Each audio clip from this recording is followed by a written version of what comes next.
Onde você estava naquela noite? Ninguém nunca nos contou a verdade. Eu só quero ele de volta. Arquivos Perdidos Brasil.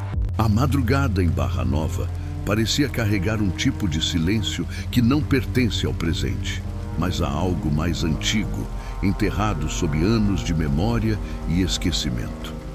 Quando o trem cargueiro surgiu na escuridão, cortando o ar como uma lâmina pesada, foi como se a noite se dividisse em duas realidades distintas.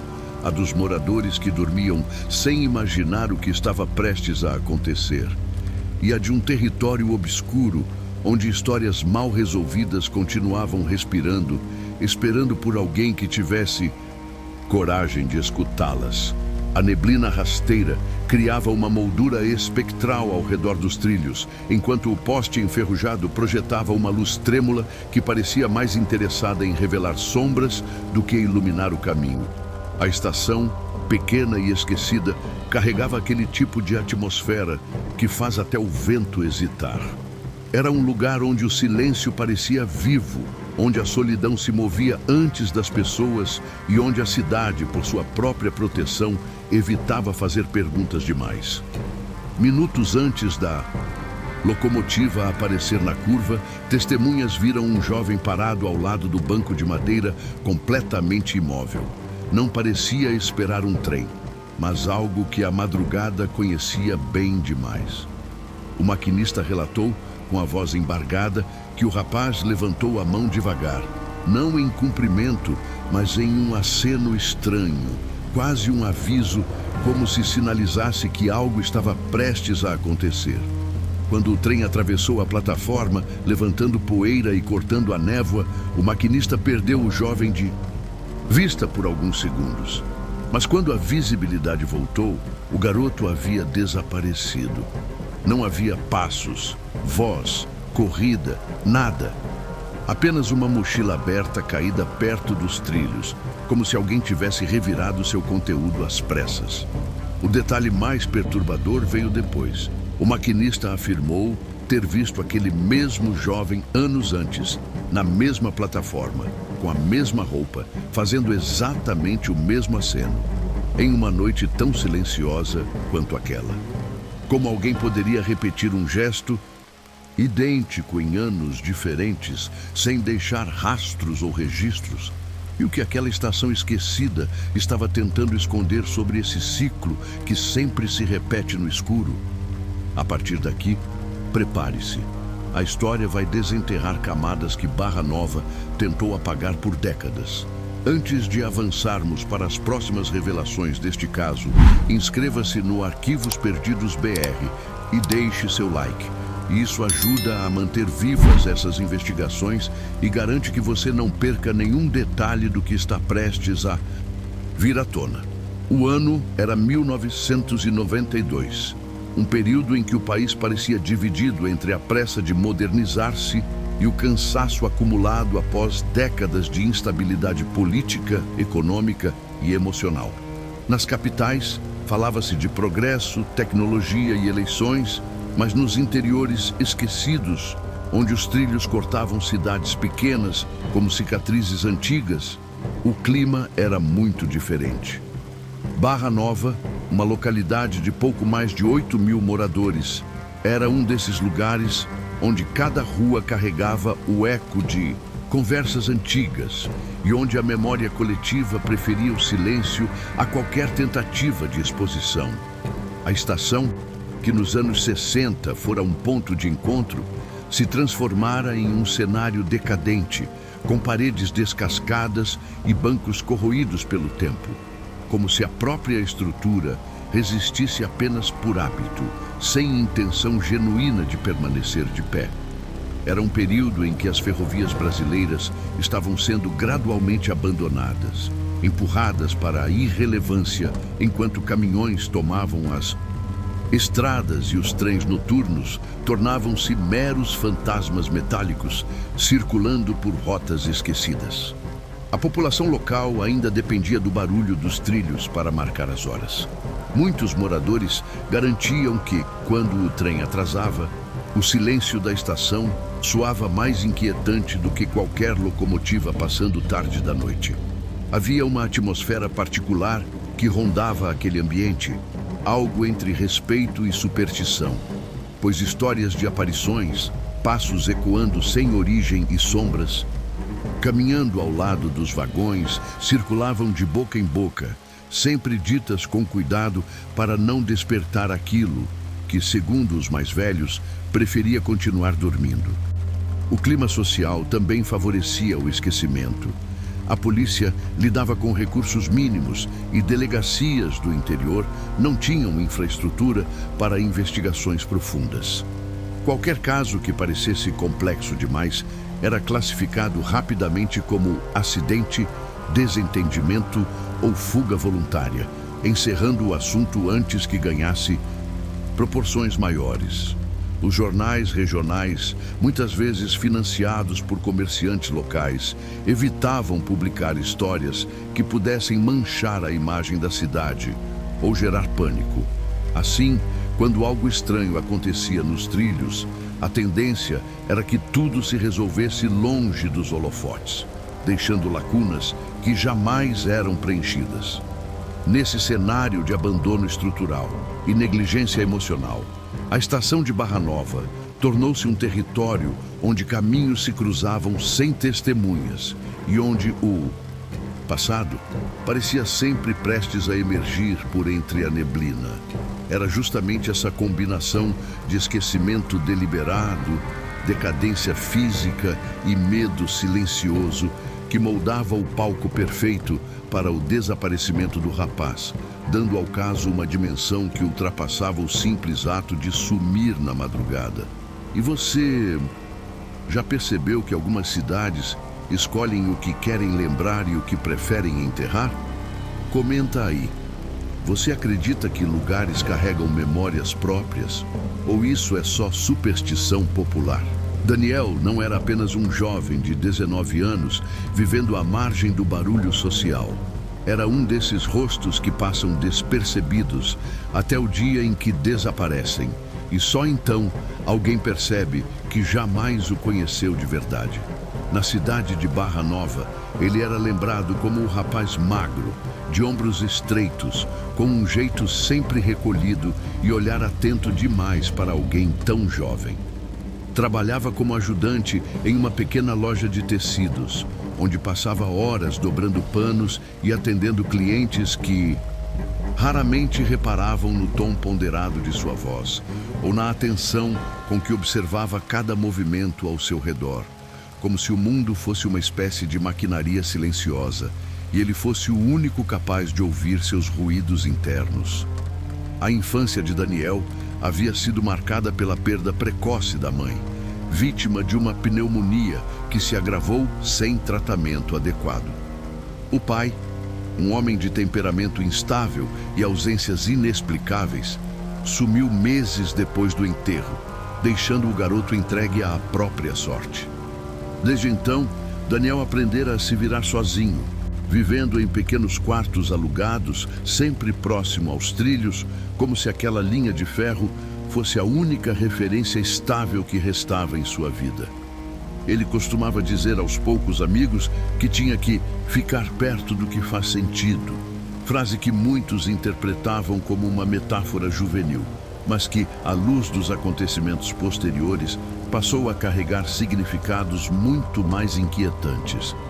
Daniel também possuía um caderno de capa azul, gasto nas bordas, no qual fazia anotações minuciosas sobre os trens que passavam, horários, trepidações anômalas, sons metálicos incomuns, barulhos de freio que destoavam dos demais e até mesmo descrições breves de maquinistas que raramente mudavam de rota.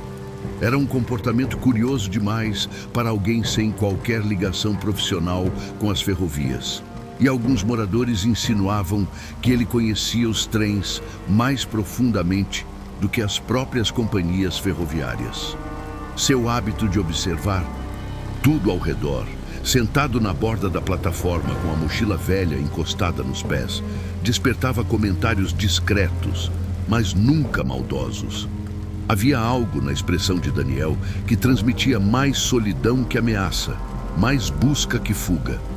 Apesar da aparência calma, Havia momentos em que parecia inquieto, quase ansioso, como se aguardasse algo que só ele sabia estar prestes a acontecer.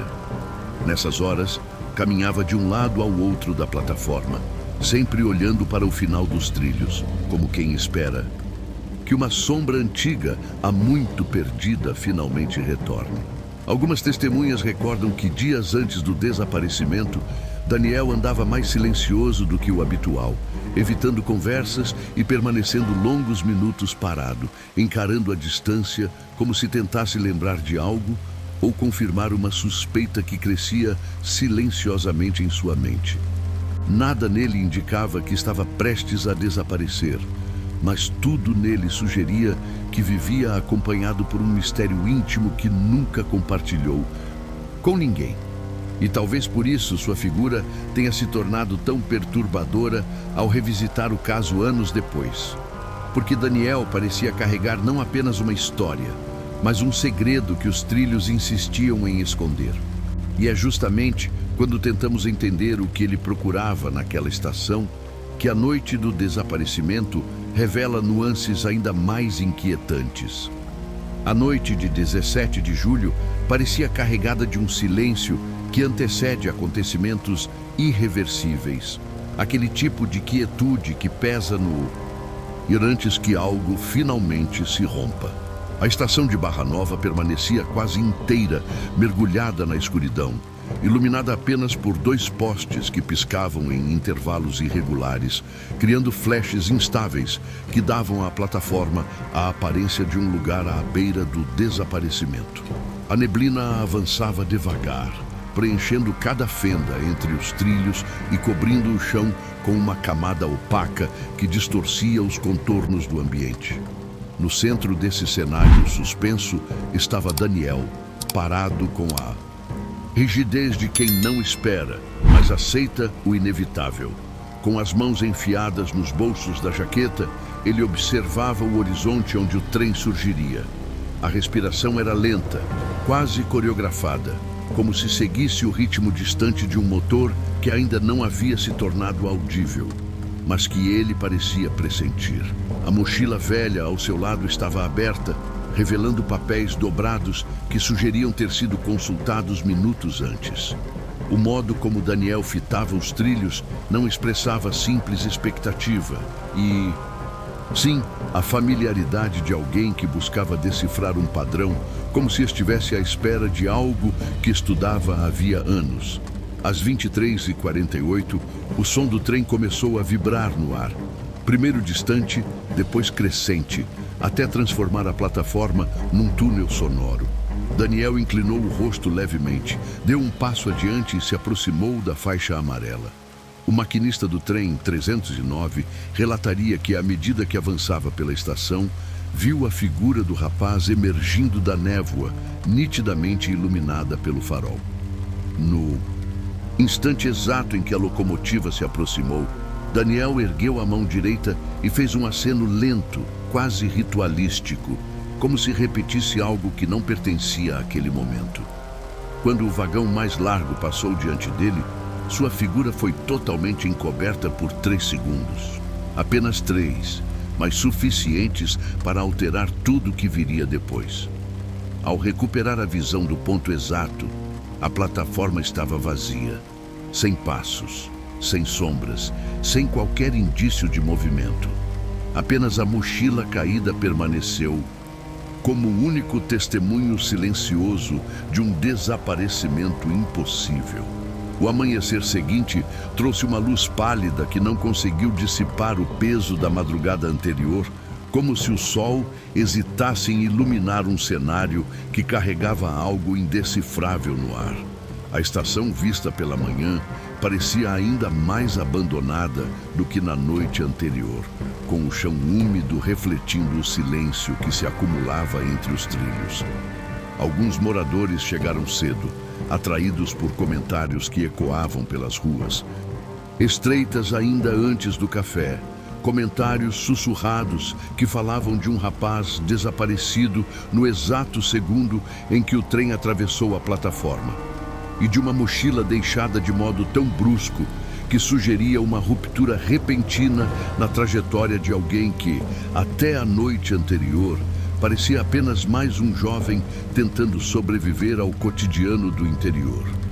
Os primeiros a examinarem o local foram 2 funcionários antigos da ferrovia, homens acostumados a lidar com acidentes, descarrilamentos e até histórias exageradas contadas por viajantes, mas nenhum dos 2 conseguiu encontrar lógica na cena. A mochila estava aberta, com papéis parcialmente amassados, como se mãos apressadas tivessem remexido seu interior, embora ninguém admitisse ter tocado no objeto. Não havia marcas de arrasto, de queda ou qualquer vestígio que indicasse que Daniel tivesse sido atingido por algum vagão. Tudo permanecia intacto e, paradoxalmente, estranho demais para ser apenas um desaparecimento comum. A ausência de pegadas ao redor reforçava a sensação de que o episódio desafiava explicações práticas, obrigando os presentes a desviar o olhar, como se o simples ato de encarar os trilhos pudesse provocar algo ainda mais perturbador. Quando a polícia finalmente chegou, com horas de atraso, 2 agentes caminharam pela plataforma com uma postura burocrática, anotando rapidamente informações que não pareciam interessá-los de verdade. O delegado responsável observou a mochila por breves segundos antes de ordenarem que fosse levada para a delegacia, embora ninguém tenha visto o objeto novamente depois disso. As perguntas foram superficiais, os registros incompletos e a pressa para encerrar o assunto transparecia mais do que deveria, como se o desaparecimento de Daniel fosse apenas mais um incômodo a ser silenciado entre tantos que nunca chegariam aos arquivos oficiais. A população, que antes murmurava curiosidade, passou a comentar em tons mais baixos, porque a atitude apática das autoridades sugeria que havia algo além da compreensão comum rondando aquele lugar. Os jornais locais ignoraram completamente o caso, preferindo destacar eventos triviais na primeira página, como jogos municipais e inaugurações modestas. Era evidente que a cidade não queria lidar com mistérios que pudessem abalar a frágil sensação de normalidade construída ao longo dos anos. Ainda assim, alguns moradores relataram de maneira hesitante terem visto uma sombra movendo-se perto dos trilhos na madrugada seguinte, algo que caminhava devagar ao lado dos vagões estacionados, como se procurasse alguém que não conseguiu encontrar. Esse clima de inquietação crescente marcou o início de uma sequência de dúvidas que jamais seriam esclarecidas pelas versões oficiais, mas que se tornariam centrais para reconstruir a narrativa do desaparecimento de Daniel. E seria justamente nos erros, omissões e contradições da investigação inicial que o caso começaria a revelar seu lado mais obscuro. A investigação sobre o desaparecimento de Daniel iniciou-se com uma apatia tão evidente que parecia refletir mais o desejo de evitar trabalho do que a intenção real de entender o que havia acontecido naquela plataforma envolta em névoa. A delegacia de Barra Nova, marcada por corredores estreitos, arquivos empilhados sem ordem e poucos agentes divididos entre múltiplas ocorrências, tratou o caso com uma frieza que contrastava violentamente com o mistério que, desde a primeira noite, envolvia a estação. O delegado responsável, um homem conhecido por sua aversão a procedimentos longos, registrou o desaparecimento como possível fuga voluntária, ignorando completamente a rotina solitária do rapaz, seu comportamento investigativo em relação aos trens e o fato de que o local onde ele sumiu não apresentava qualquer rota lógica para alguém que desejasse desaparecer sem deixar rastros. A mochila encontrada na plataforma, o único objeto que poderia revelar qualquer pista concreta, teve destino ainda mais perturbador. Ela desapareceu poucas horas depois de ser entregue à delegacia, sem registro de entrada, sem protocolo, sem qualquer evidência de que tenha sido manuseada com o mínimo de cuidado. Moradores passaram a comentar que não era a primeira vez que objetos importantes evaporavam dentro daquelas paredes, especialmente quando envolviam casos capazes de provocar dúvidas maiores do que a cidade estava disposta a encarar. A ausência dessa mochila, que continha papéis e anotações pessoais, de Daniel, tornou-se um símbolo da negligência que permeou toda a investigação. A área da ferrovia também não recebeu perícia adequada. Nenhum agente isolou a plataforma, permitindo que moradores curiosos, funcionários das linhas e até crianças circulassem livremente, apagando qualquer possibilidade de preservar marcas no solo que, devido à umidade e à densidade da neblina, poderiam ter registrado movimentos cruciais. A polícia não colheu impressões, não buscou vestígios de arrasto e tampouco analisou marcas que poderiam indicar a aproximação de terceiros naquele intervalo crítico de minutos. O testemunho do maquinista, que relatou ter visto Daniel reproduzir um aceno idêntico ao de anos anteriores, foi descartado como confusão emocional. Não houve tentativa de cruzar registros antigos, investigar ocorrências semelhantes ou recuperar arquivos ferroviários que pudessem revelar padrões. A fala da moradora que dizia ter visto Daniel conversando sozinho na plataforma dias antes também foi ignorada, rotulada como delírio de alguém impressionável, sem qualquer análise mais profunda. Com tantas omissões acumulando-se de forma quase coreografada, formou-se a impressão de que a investigação evitava, deliberadamente, enxergar um padrão evidente. O silêncio das autoridades parecia proteger algo que ninguém ousava nomear, como se todos pressentissem que o caso de Daniel não era o primeiro, e talvez nem o único. A partir desse ponto, as versões começaram a surgir, cada uma carregando fragmentos que empurrariam a cidade para teorias muito mais inquietantes do que qualquer explicação oficial. À medida que os dias avançavam sem qualquer esclarecimento concreto, a ausência de respostas começou a agir como combustível para que Barra Nova criasse suas próprias narrativas, transformando o desaparecimento de Daniel num quebra-cabeça que cada morador parecia querer completar com as peças que tinha, mesmo que nenhuma delas se encaixasse verdadeiramente. A cidade, habituada a histórias que se dissolvem antes de nascerem, passou a sustentar um conjunto de versões conflitantes que revelavam mais sobre os medos de quem as contava do que sobre os fatos daquela madrugada. Era como se cada teoria tentasse preencher, à sua maneira, a lacuna inquietante deixada pelo sumiço do rapaz. A primeira hipótese, que surgiu quase automaticamente, afirmava que Daniel teria tirado a própria vida ao passo do trem. No entanto, essa explicação perdeu força quando funcionários experientes da ferrovia lembraram que desaparecimentos desse tipo nunca passam despercebidos. Sempre existe frenagem brusca, marcas no cascalho, resíduos metálicos no vagão ou sinais claros de impacto. Nada disso foi registrado naquela noite. O trem seguiu seu percurso sem qualquer alteração, sem ruído suspeito, sem hesitação mecânica, o que tornava improvável que ele tivesse colidido com alguém sem que o maquinista percebesse. Outra teoria tentava sustentar a ideia de que Daniel havia sido puxado, empurrado ou surpreendido por alguém que o aguardava nas sombras da plataforma. No entanto, essa linha de pensamento rapidamente se enfraquecia diante da ausência completa de pegadas, marcas de arrasto ou vestígios que indicassem confronto físico.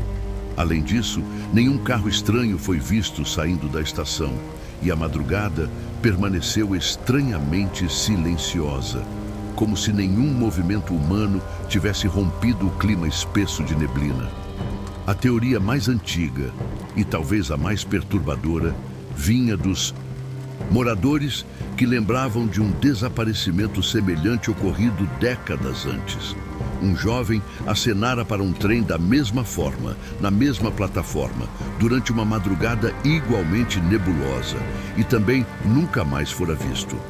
Para muitos, era apenas uma lenda urbana, mas a semelhança entre os relatos assumiu peso novo quando o maquinista insistiu que o aceno de Daniel imitava exatamente o gesto daquele outro rapaz. Como se os dois movimentos estivessem ligados por um elo que o tempo não conseguiu apagar. E foi a partir dessa última teoria que surgiu a hipótese mais desconcertante de todas. Daniel não acenara por vontade própria, mas repetira, quase inconscientemente, um gesto herdado de alguém que desaparecera ali antes dele, como se aquele trilho guardasse um padrão inscrito na escuridão que poucos tinham coragem de encarar. Essas versões conflitantes deixavam claro que nenhuma explicação era suficiente, como se todas tocassem apenas o contorno de algo muito mais profundo. E quando a cidade começava a se acostumar à falta de respostas, um detalhe esquecido viria à tona, revelando que Daniel talvez não tivesse sido a única presença na plataforma naquela noite. 8 anos após o desaparecimento de Daniel, quando a estação já havia sido parcialmente desativada e o tempo começava a devorar a estrutura com sua paciência corrosiva, uma reforma improvisada nos armazéns ferroviários trouxe à tona aquilo que muitos acreditavam estar para sempre enterrado sob poeira, ferrugem e esquecimento. Um funcionário recém-contratado, encarregado de limpar um depósito que acumulava décadas de objetos abandonados, encontrou atrás de caixas empilhadas uma pequena caixa metálica, trancada por um cadeado enferrujado que parecia resistir mais por teimosia do que por utilidade real. O metal estava gasto, com pontos de corrosão que revelavam camadas internas quase esfareladas. Mas a estrutura ainda preservava traços de um passado que insistia em não desaparecer completamente. Ao abrir a caixa, o funcionário encontrou folhas amareladas e um caderno de capa azul, idêntico ao que Daniel costumava carregar consigo durante suas longas observações dos trens. As páginas, manchadas pela umidade, continham anotações meticulosas, registradas com a mesma letra inclinada que alguns moradores lembravam ter visto quando o rapaz ocasionalmente fazia compras na papelaria da cidade. As anotações começavam com horários e descrições dos trens, algo que já se esperava, mas conforme avançavam, ganhavam um tom mais inquietante, como se Daniel tivesse percebido padrões que escapavam ao olhar comum. Ele anotava vibrações incomuns nos trilhos, descrevia ruídos metálicos que pareciam surgir antes de qualquer locomotiva aparecer e registrava a impressão de que alguns trens, mesmo seguindo rotas previsíveis, carregavam um silêncio diferente do habitual. Um silêncio que não pertencia ao maquinário, mas a algo que parecia observá-lo de volta. No entanto, o que realmente atraiu atenção foi a repetição obsessiva de uma frase escrita em diversas páginas. Ele vai voltar pela mesma linha. Não havia explicação, contexto ou referência sobre quem seria ele, mas a insistência com que Daniel retomava essas palavras sugeria que acreditava profundamente naquilo, como se aguardasse o retorno de alguém que conhecia tão bem quanto temia. Em algumas páginas havia pequenas variações, como "ele volta sempre pelo mesmo trecho" ou "hoje não veio, mas virá", reforçando a impressão de que Daniel não estava apenas analisando trens, mas monitorando a presença constante e invisível de algo que retornava com regularidade perturbadora. A última anotação, datada exatamente na noite do desaparecimento, causou um desconforto imediato em todos que tiveram acesso ao caderno. "Hoje ele chega, hoje eu aceno de volta." Essa frase, escrita com traços mais firmes e profundos, parecia carregar a antecipação de um encontro marcado, como se Daniel soubesse exatamente o que estava prestes a acontecer naquela madrugada. A ideia de que ele havia planejado ou compreendido algo além das capacidades comuns transformava o caderno em mais do que um simples registro. Ele se tornava a chave de uma narrativa que até então ninguém havia sido capaz de perceber. O achado do caderno não apenas reacendeu o caso, mas introduziu um elemento que mudava completamente a perspectiva da investigação. A possibilidade de que o desaparecimento não fosse fruto de um evento isolado, mas parte de um ciclo silencioso, que vinha se repetindo sem que a cidade ousasse admitir. E quando o passado começa a emergir com essa força, o silêncio que dominou o caso por tantos anos revela um vazio ainda mais profundo, levando ao capítulo mais melancólico dessa história. Com o passar dos anos, o desaparecimento de Daniel foi sendo engolido por uma espécie de névoa coletiva, como se a cidade tivesse decidido, em um acordo silencioso e tácito, que certas memórias eram perigosas demais para serem mantidas vivas. A estação, antes um ponto de circulação constante, transformou-se gradualmente em um território quase esquecido, onde apenas o vento parecia interessado em revisitar o que fora deixado para trás. As paredes descascadas ganharam novas camadas de mofo. Os trilhos acumularam ferrugem em proporções cada vez mais espessas, e o banco onde Daniel fora visto pela última vez permaneceu ali, imóvel, servindo como testemunha involuntária de um passado que ninguém desejava revisitar. Aos poucos, o caso deixou de ser comentado nos bares, nas padarias, nos encontros informais, tornou-se um assunto mencionado apenas quando alguém, inadvertidamente, deixava escapar uma lembrança incômoda. A delegacia, que poderia ter preservado documentos importantes, sofreu uma enchente anos depois, destruindo arquivos inteiros que já eram frágeis antes mesmo da água invadir o local. As pastas que continham relatórios de casos antigos se desintegraram junto ao papel, criando um amontoado indistinguível de folhas encharcadas, que foram descartadas sem qualquer tentativa de recuperar informações. Entre elas, acredita-se que estavam os registros oficiais do desaparecimento de Daniel, mas ninguém soube afirmar com precisão, pois as caixas não tinham identificação adequada e o delegado responsável pela época havia falecido, levando consigo detalhes que jamais seriam recuperados. A enchente, para muitos, foi interpretada como mero acidente, para outros, como um último golpe do destino para selar um silêncio que já vinha sendo construído desde o início. Com a estação parcialmente desativada, poucos tinham motivos para circular por ali. Funcionários antigos se aposentaram ou se mudaram, e as poucas testemunhas que ainda viviam preferiam não trazer à tona um episódio que parecia carregado de algo inominável, como se mencionar o nome de Daniel pudesse abrir novamente portas que haviam sido cuidadosamente fechadas.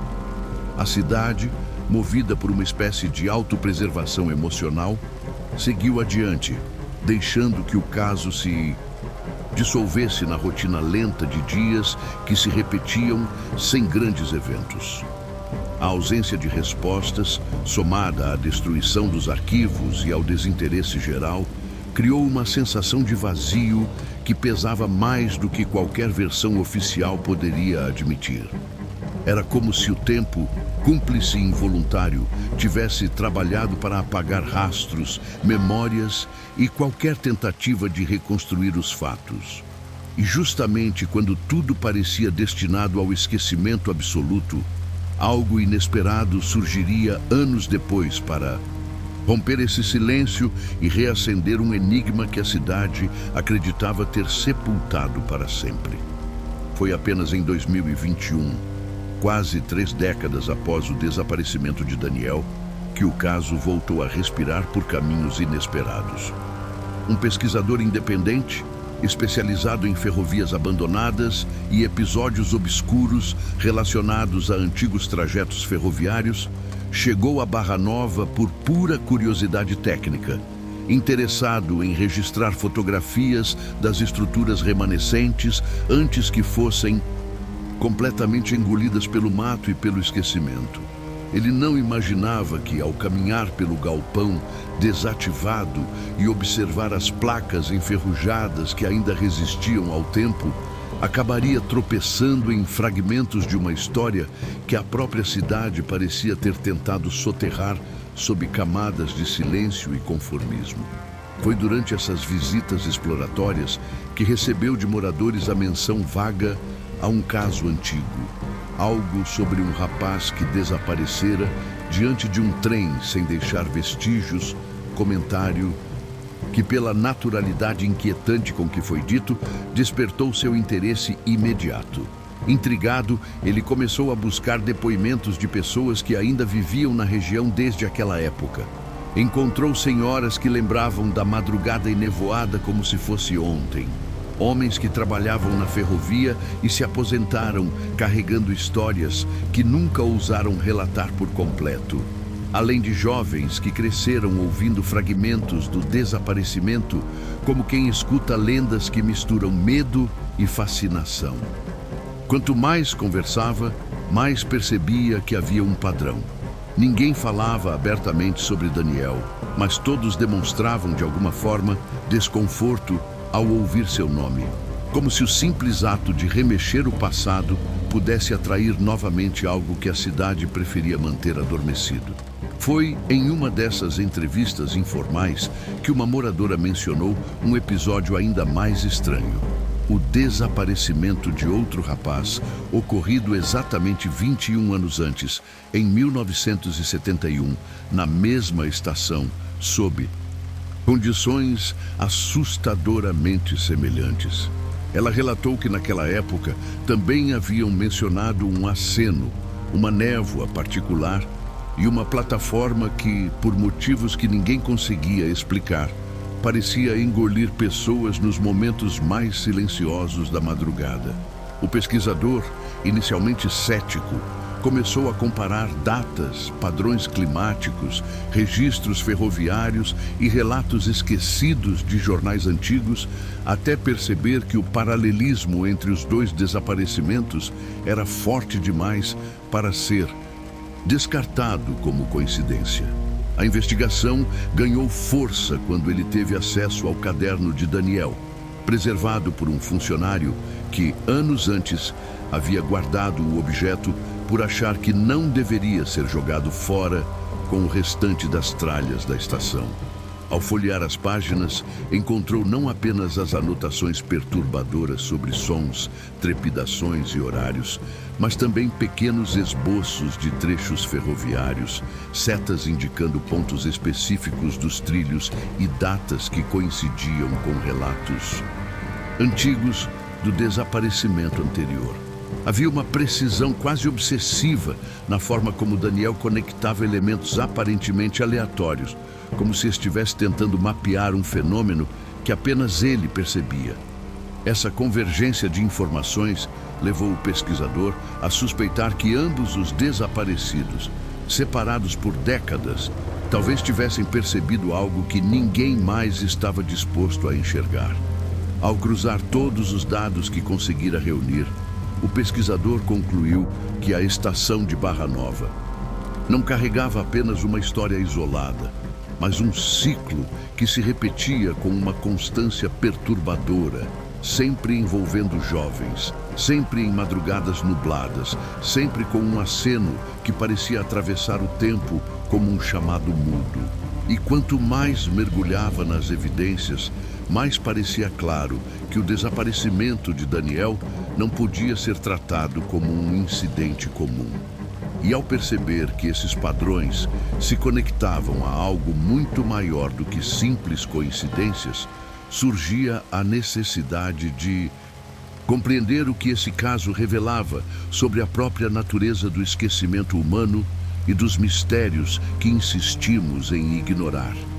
Ao revisitar o desaparecimento de Daniel e o ciclo inquietante que parece atravessar décadas na estação de Barra Nova.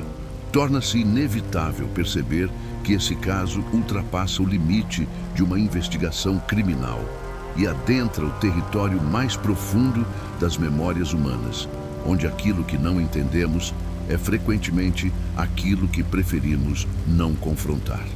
O silêncio, construído ao redor do episódio, não é apenas o resultado de uma investigação falha, mas a materialização de uma tendência que acompanha comunidades inteiras, a de apagar aquilo que ameaça sua sensação de estabilidade, mesmo que esse apagamento custe fragmentos importantes da própria história. A forma como a cidade permitiu que o caso se dissolvesse entre omissões, descaso e esquecimento revela mais sobre a fragilidade coletiva diante do inexplicável do que sobre o desaparecimento em si. Daniel, com sua rotina quieta e olhar sempre atento aos trilhos, tornou-se involuntariamente símbolo dessa força de apagamento, quase como se sua figura concentrasse tudo aquilo que Barra Nova não queria admitir.